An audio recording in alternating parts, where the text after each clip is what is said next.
መዝሙረ ዳዊት ምዕራፍ 1 በስመ አብ ወወልድ ወመንፈስ ቅዱስ አሐዱ አምላክ አሜን። የቅዱስ ዳዊት ረድኤትና በረከት በሁላችንም ላይ ይደርብን። የቅዱስ ዳዊት መዝሙር። ስብሐት ለአብ ስብሐት ለወልድ ስብሐት ለመንፈስ ቅዱስ። መዝሙረ ዳዊት 1 የጻድቃንና የኃጥአን ትርጓሜ። ምስጉን ነው በዝንጉዎች ምክር ያልሄደ፣ በኃጢአተኞችም መንገድ ያልቆመ፣ በዋዘኞች ወንበር ያልተቀመጠ ሰው፣ የእግዚአብሔር ሕግ ብቻ ፈቃዱ የሆነ፣ ሕጉንም በቀንና በሌሊት የሚያስብ፣ እርሱም በውሃ ፈሳሾች ዳር እንደተተከለች ፍሬዋን በየጊዜዋ እንደምትሰጥ ቅጠሏም እንደማይረግፍ ዛፍ ይሆናል። የሚሰራውም ሁሉ ይከናወንለታል። ኃጥአን እንዲህ አይደሉም፣ ነገር ግን ነፋስ ከገጸ ምድር ጠርጎ እንደሚወስደው ትቢያ ናቸው። ስለዚህ ዝንጉዎች በፍርድ ኃጥአን በጻድቃን ምክር አይቆሙም።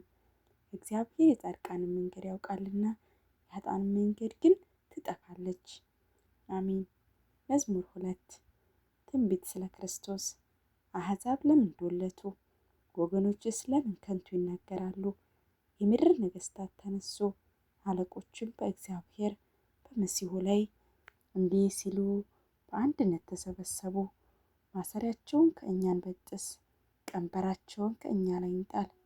በሰማይ የሚኖር እርሱ ይስቅባቸዋል፣ እግዚአብሔር ይሳለቅባቸዋል። በዚያን ጊዜ በቁጣው ይናገራቸዋል፣ በመዓቱም ያውካቸዋል። እኔ ግን በእነርሱ ላይ ንጉሥ ሆኜ ተሾምሁ። በተቀደሰ ተራራውም በጽዮን ላይ የእግዚአብሔር ትእዛዝ እናገር ዘንድ እግዚአብሔር አለኝ፣ አንተ ልጄ ነህ፣ እኔም ዛሬ ወለድሁ።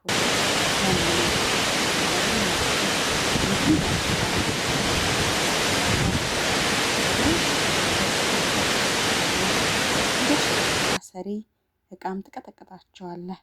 አሁንም እናንተ ነገሥታት ልብ አድርጉ፣ እናንተ የምድር ፈራጆች ተገሰጹ። ለእግዚአብሔር በፍርሃት ተገዙ፣ በረዓድም ደስ ይበላችሁ። ጥበብን አጽኗት፣ እግዚአብሔር እንዳይቆጣ እናንተም ከጽድቅ መንገድ እንዳትጠፉ።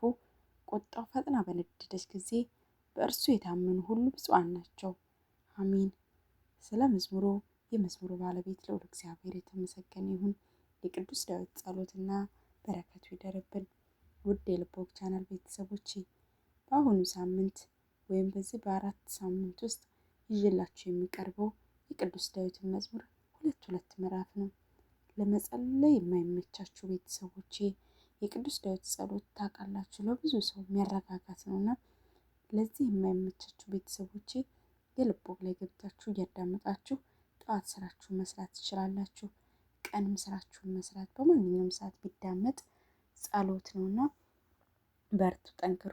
ውድ የልቦግ ቻናል ቤተሰቦቼ እስከዛሬ ጠፍቼ ስለከረምኩኝ ከልብ ይቅርታ እየጠየቅኩኝ አብራችሁኝ ስለቆያችሁ ላይክ እና ሼር ሰብስክራይብ ስለምታደርጉ ከልብ አመሰግናለሁ።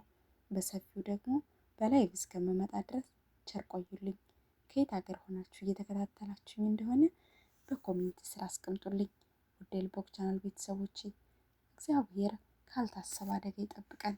እኛ ከምንፈራው እግዚአብሔር ይጠብቀን። እኛ የማናውቀው ብዙ ፈተና አለና እሱን እግዚአብሔር የምንወጣበትን፣ ከአጋንንት ከሆነ ደግሞ እሱን የሚያሳልፍበትን ጥበብና ጸጋ ይስጠን። እግዚአብሔር ከሁላችንም ጋር ይሁን። ቤተሰቦቼ በእውነት እስከዛሬ በጣም ናፍቃችሁኛልና ሁላችሁም በኮሜንት እንዴት ናችሁ? ሰላም ናችሁ? የእግዚአብሔር ሰላም ሁላችሁም ጋር ይሁን እያልኩኝ እዚህ ላይ እሰናበታለሁ።